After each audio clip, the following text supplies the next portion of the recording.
नमस्कार दोस्तों, मैं रामनिवास आप सभी का ऑनलाइन प्लेटफॉर्म पे हार्दिक स्वागत है।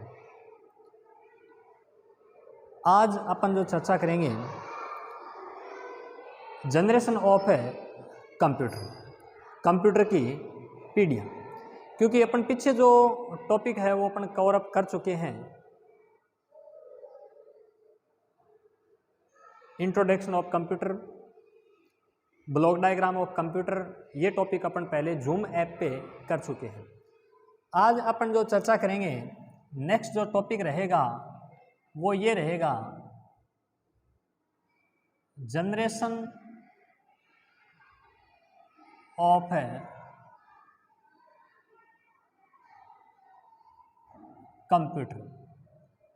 कंप्यूटर की पीढ़ियाँ।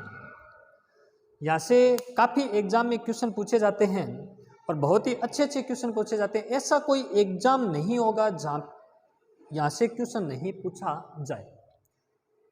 सबसे पहले बात करते हैं, कंप्यूटर की जो पीढ़ियाँ हैं मुख्य रूप से 5 भागों के अंदर बांटी गई है। 5 टाइप्स हैं इनके, तो मुख्य रूप से जो टाइप पढ़े हैं तो 5 टाइप्स।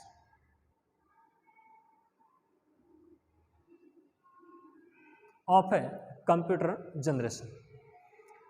सबसे पहले अपन चर्चा करते हैं, सबसे पहली जो पीढ़ी पढ़ेंगे वो अपनी रहेगी फर्स्ट जनरेशन।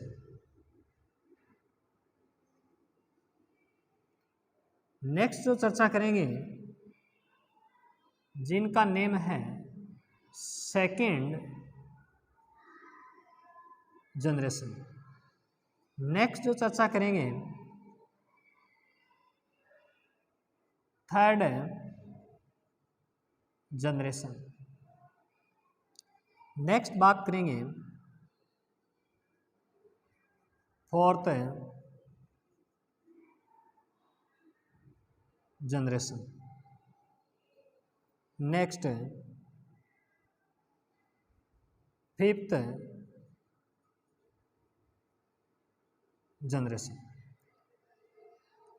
लेकिन बच्चों, यहाँ से जो क्वेश्चन पूछा जाता है, पहले नॉर्मल क्वेश्चन पूछे जाते थे, लेकिन साथ में इनके अपने को ड्यूरेशन भी याद रखना है कि कब से कब तक कौन सी जनरेशन थी और कब से कब तक कौन सी जनरेशन नहीं थी, ये भी अपने ध्यान में रखना है।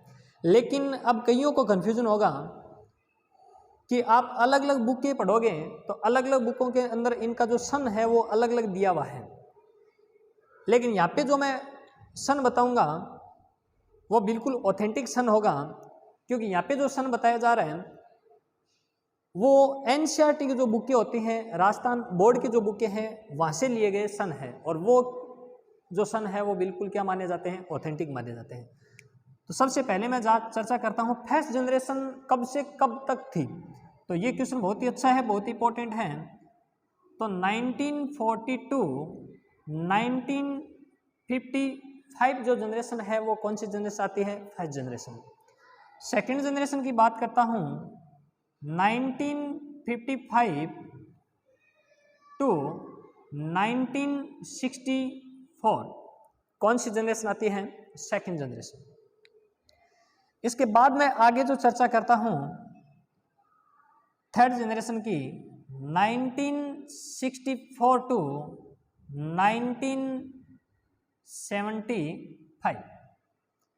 आगे फोर्थ जनरेशन की बात करता हूं 1975 टू 1989।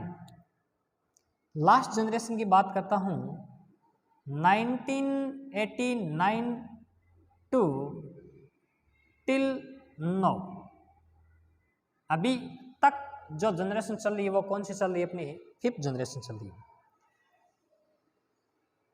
अब इनके बाद अब प्रत्येक जनरेशन को अपने को डिटेल से पढ़ना पड़ेगा। देखिए, पहले जो क्वेश्चन पूछे जाते हैं तो वो नॉर्मल ये पूछे जाते हैं कंप्यूटर की जनरेशन कितनी है या कितने प्रकार हैं। तो 5 प्रकार जनरेशन के थे, 5 भाग जनरेशन के थे। लेकिन धीरे धीरे जैसे जैसे कंपटीशन बढ़ता गया और जैसे जैसे आगे जो कंपटीशन आता गया और कंप्यूटर जुड़ता गया, उसमें और अच्छे अच्छे क्वेश्चन पूछने लग गए। अब उनमें क्या पूछा जाता है, उनमें ये पूछा जाता है कि कौन सी जनरेशन से कब थी, उसका ड्यूरेशन या कब नहीं थी, ये क्वेश्चन पूछे जाते हैं। लेकिन आजकल जो मॉडर्न पेपर है उसमें मॉडरेट क्वेश्चन पूछे जाते हैं।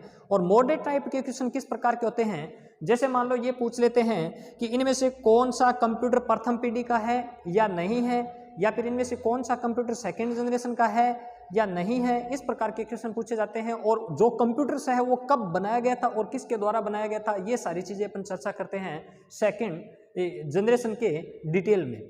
तो यहाँ पे अपन बात करते हैं, सबसे पहले जो डिटेल से पढ़ेंगे वो कौन सी पढ़ेंगे, फर्स्ट जनरेशन। फर्स्ट जनरेशन की बात करते हैं। तो सबसे पहले देखिए, यहाँ पे स्क्रीनशॉट ले लीजिए।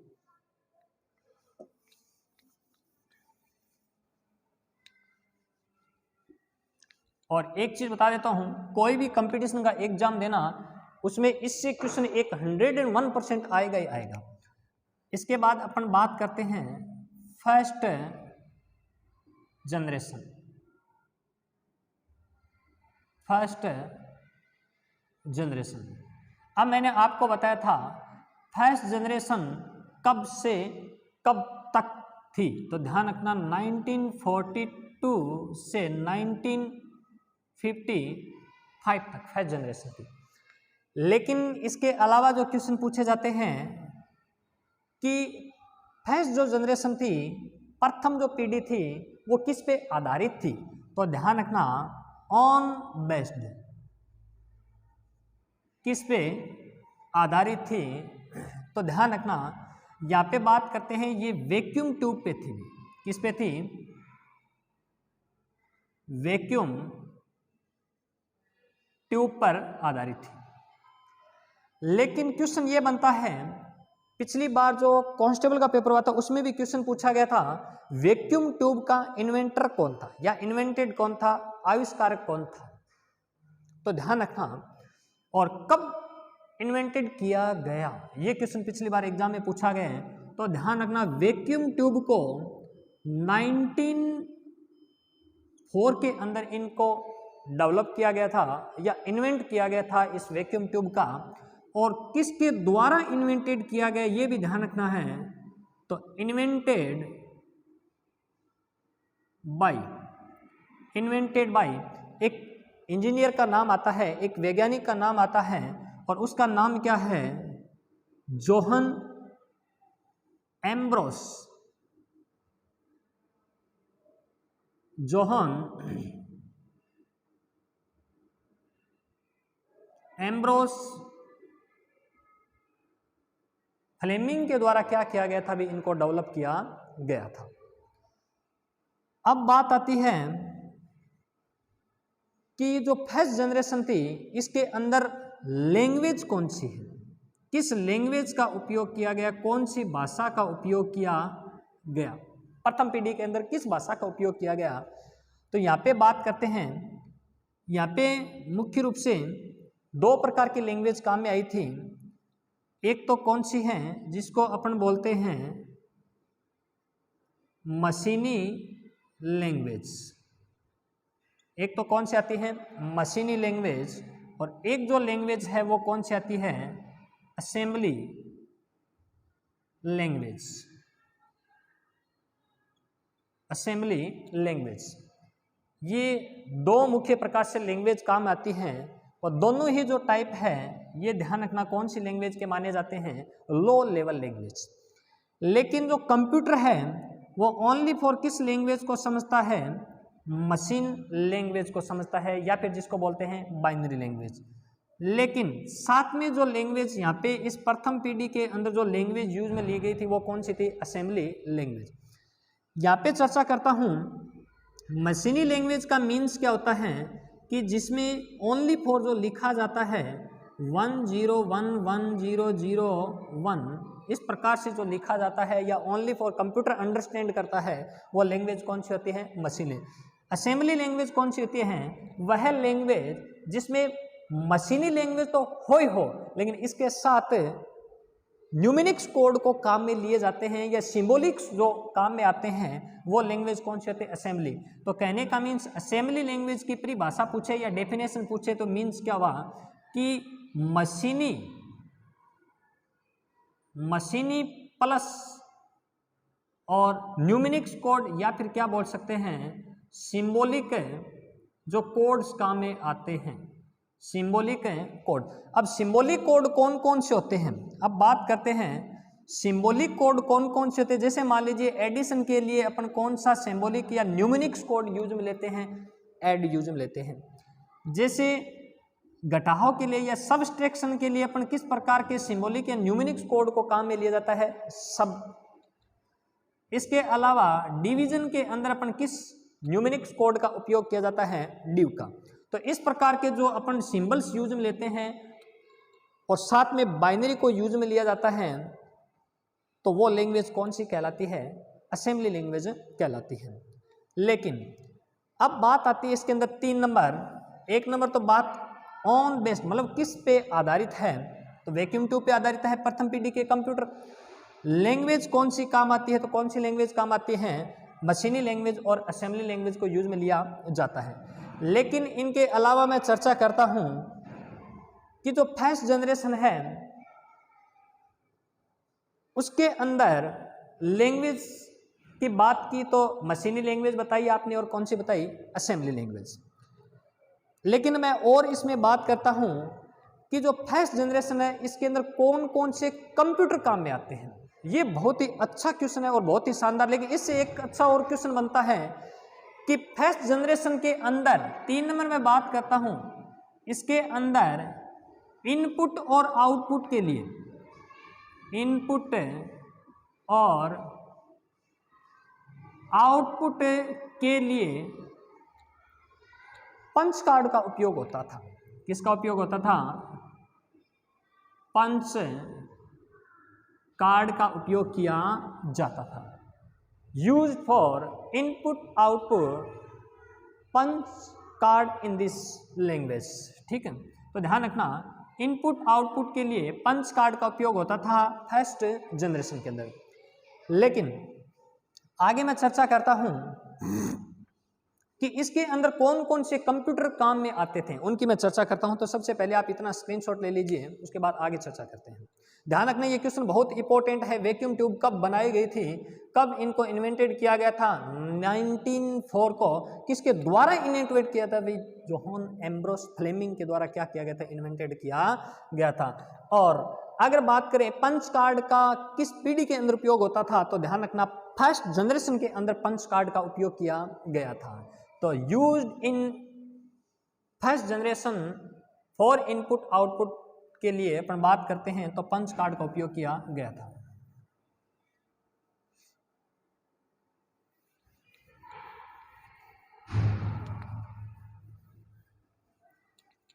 अब बात करेंगे कि फर्स्ट जनरेशन के अंदर कौन कौन से कंप्यूटर यूज में लिए जाते थे। सबसे पहले यूज्ड कंप्यूटर्स।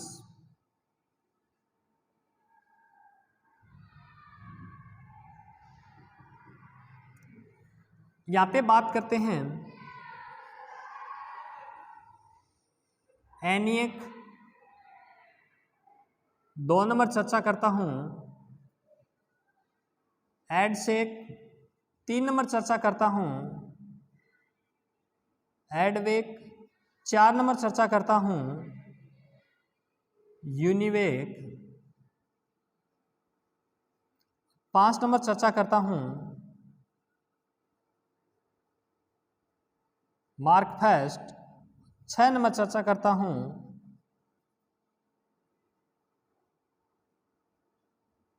मैनचेस्टर। इनके अलावा भी अपन यूज में लेते हैं, लेकिन मुख्य रूप से अपन जो कंप्यूटर इस पीढ़ी के अंदर या इस जनरेशन के यूज में लिए जाते थे एनिएक, एडसेक, एडवेक, यूनिएक, मार्कफेस्ट और मैनचेस्टर। सबसे पहले यहाँ पे क्वेश्चन और किस प्रकार से बनते हैं उनकी अपन चर्चा करते हैं कि एनए की फुल फॉर्म क्या होती है, एनए को कब डेवलप किया गया था। डेवलप करने वाले या इन्वेंटेड करने वाले व्यक्ति का क्या नाम है? ये बहुत ही अच्छे क्वेश्चन बनते हैं, उन क्वेश्चनों का अपने को ध्यान रखना है। तो सबसे पहले अपन पढ़ेंगे कौन सा? ENIAC computer. तो ध्यान रखना, एनिएक, एडसेक, एडवेक, यूनिवेक, मार्कफेस्ट और मैनचेस्टर प्रथम या फर्स्ट जनरेशन के कंप्यूटर आते हैं। अब सबसे पहले चर्चा करेंगे एनिएक। एनिएक एक नंबर पढ़ते हैं एनिएक।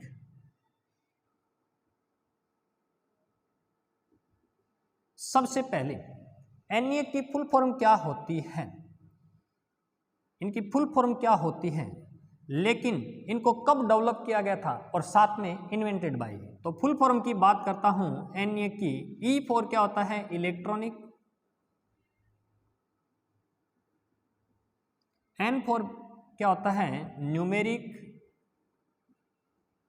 आई फॉर क्या होता है?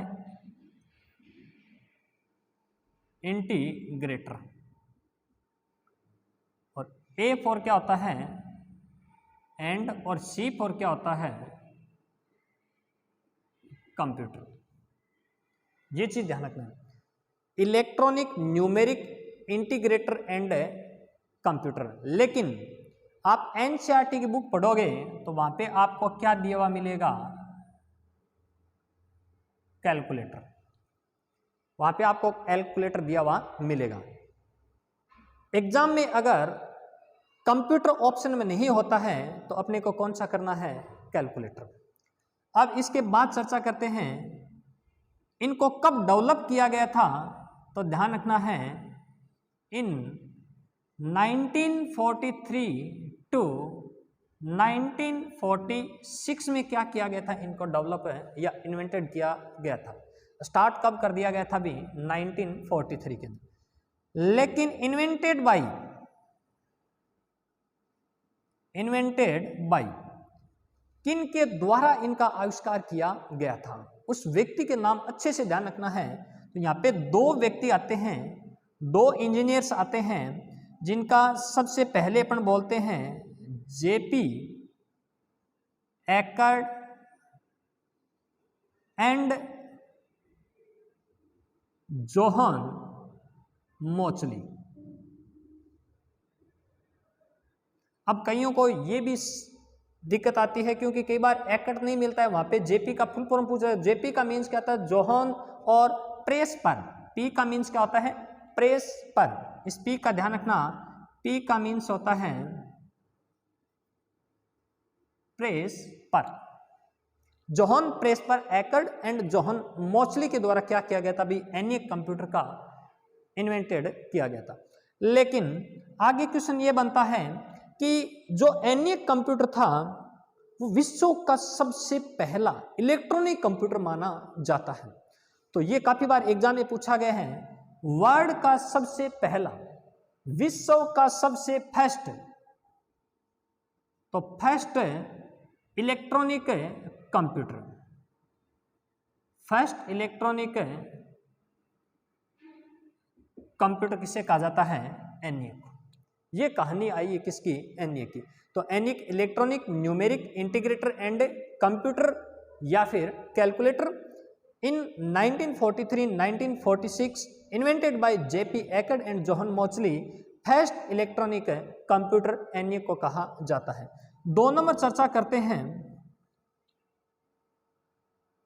जो अपन पढ़ेंगे एडसेक कंप्यूटर। अब बात यह आती है एडसेक को कब डेवलप किया गया था, किसके द्वारा इन्वेंटेड किया गया था और इनकी फुल फॉर्म में क्या होती है। तो इनको जो डेवलप किया गया था अबाउट 1949 के अंदर इनको क्या किया गया था? भी डेवलप, इन्वेंटेड किया गया था। इसके बाद चर्चा करते हैं इन्वेंटेड बाय एक व्यक्ति का नाम आता है जिनको अपन बोलते हैं जोहान मॉरिस विल्कस।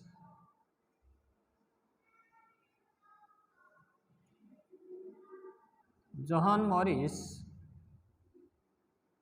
विल्कस के द्वारा क्या किया गया था? इनको इन्वेंटेड किया गया था।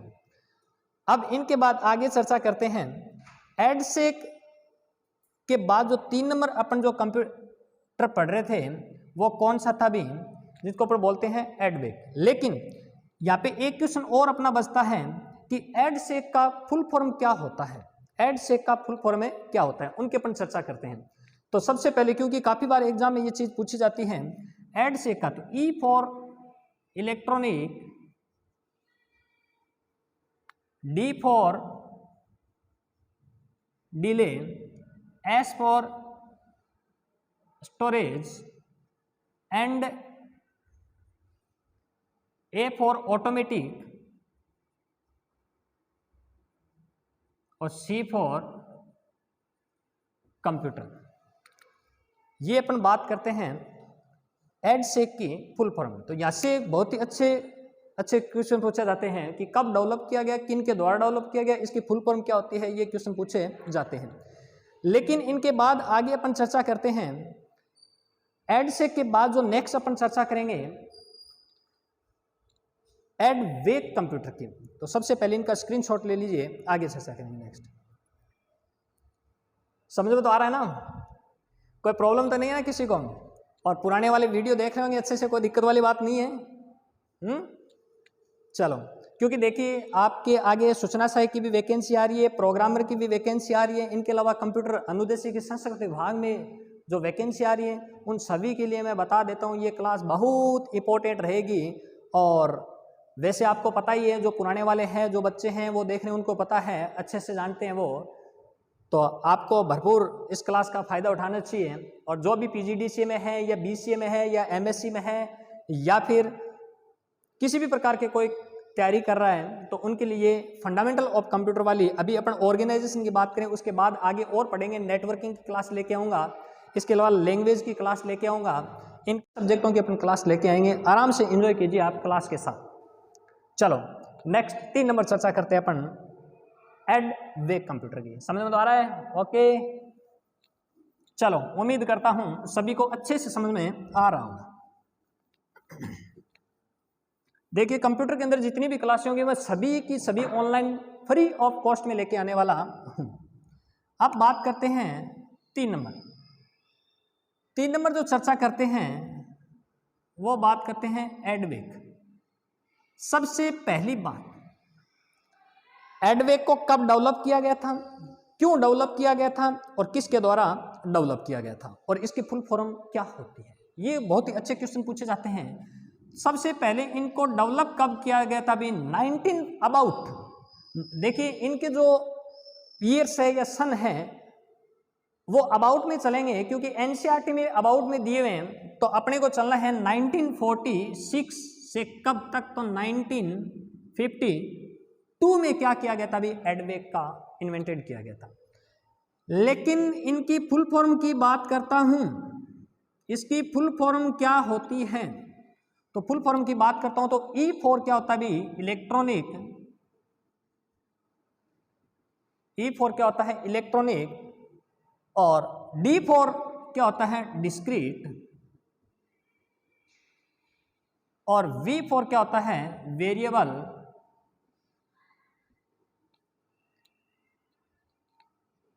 And computer. E for electronic, D for discrete, V for variable and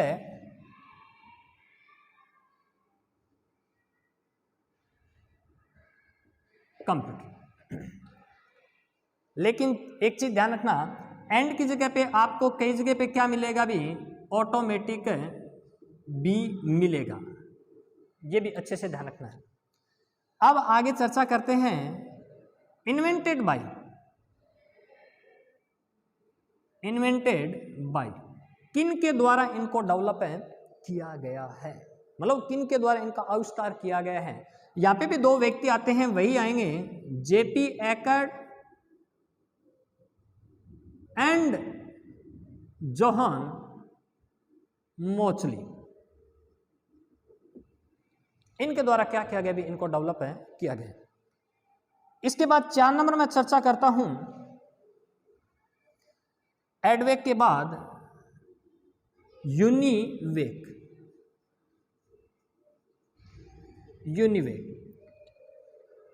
UNIVAC को कब डेवलप किया गया था, किन के द्वारा इन्वेंटेड किया गया था, और इनकी फुल फॉर्म में क्या होती है। काफी बार एग्जाम में पूछे जाते हैं। इसकी अपन चर्चा करते हैं। अबाउट 1951 को इनको क्या किया गया था, भी इन्वेंटेड।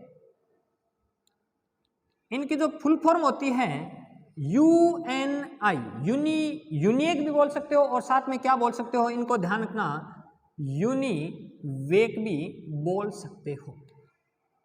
एग्जाम में ये भी आया हुआ है। महिला सुपरवाइजर का आप एग्जाम देखोगे, उसके अंदर ये क्वेश्चन पूछा गया था, सबसे पहला वर्ल्ड का सबसे पहला, विश्व का सबसे पहला कॉमर्शियल कंप्यूटर कौन सा है। वहां पे दिया हुआ था यूनिवेक फर्स्ट। ये भी आपको अच्छे से ध्यान रखना है। यूनिवेक की फुल फॉर्म क्या होती है, ये ध्यान रखना। यूनिवेक की फुल फॉर्म होती है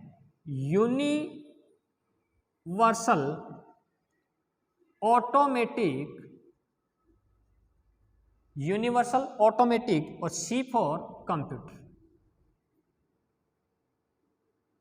ये इनकी क्या होती है, भी फुल फॉर्म में होती है।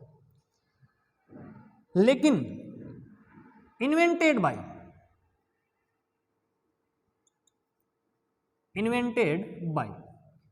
किन के द्वारा डेवलप किया गया था, या किन के द्वारा आविष्कार किया गया था। इन्वेंटेड का मीन्स आविष्कार किया गया था। तो यहां पे बात करते हैं, इनको आविष्कार किसके द्वारा किया गया था। तो यहां पे भी कौन आता है, JP एकर्ड एंड जोहन मोचली के द्वारा क्या किया गया था, भी इसका आविष्कार किया गया था। लेकिन क्वेश्चन ये बनता है, विश्व का सबसे पहला, वर्ल्ड का सबसे पहला कॉमर्शियल कंप्यूटर कौन सा है। तो कौन सा माना जाता है, यूनिवेक माना जाता है। अच्छे से ध्यान से तो ध्यान रखना, फर्स्ट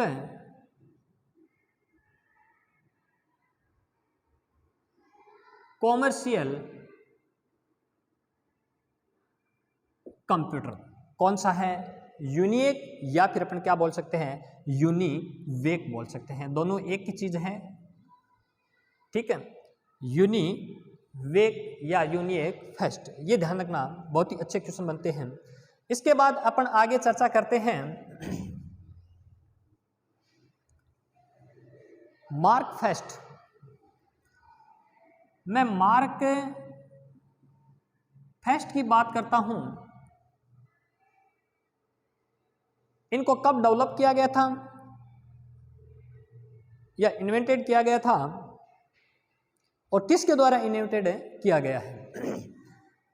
अबाउट 1944, लेकिन अबाउट 1944 इन्वेंटेड, लेकिन किन के द्वारा इन्वेंटेड बाय एक व्यक्ति का, एक इंजीनियर्स का नाम आता है, जिसको अपन बोलते हैं हार्वर्ड एकन के द्वारा क्या किया गया था, भी इनको डेवलप या इन्वेंटेड किया गया था। तो ये थी अपनी दोस्तों जनरेशन ऑफ कंप्यूटर। क्योंकि अगर मैं सारी जनरेशन एक साथ ले लूँगा तो बहुत लेंथी क्लास हो जाएगी, क्योंकि मैंने आपको पहले बता देता हूँ, जो फर्स्ट जनरेशन, सेकंड जनरेशन और थर्ड जनरेशन है, बहुत ही डिटेल से अपन पढ़ेंगे, और डिटेल से पढ़ेंगे उसमें टाइम लगता है। तो आज अपन जो चर्चा की है वो फर्स्ट जनरेशन की चर्चा की है, और मैं उम्मीद करता हूँ कि आपको हर चीज़ अच्छे से समझ में आई होगी। और अपन चर्चा करेंगे N फॉर नेक्स्ट क्लास को। Thank you.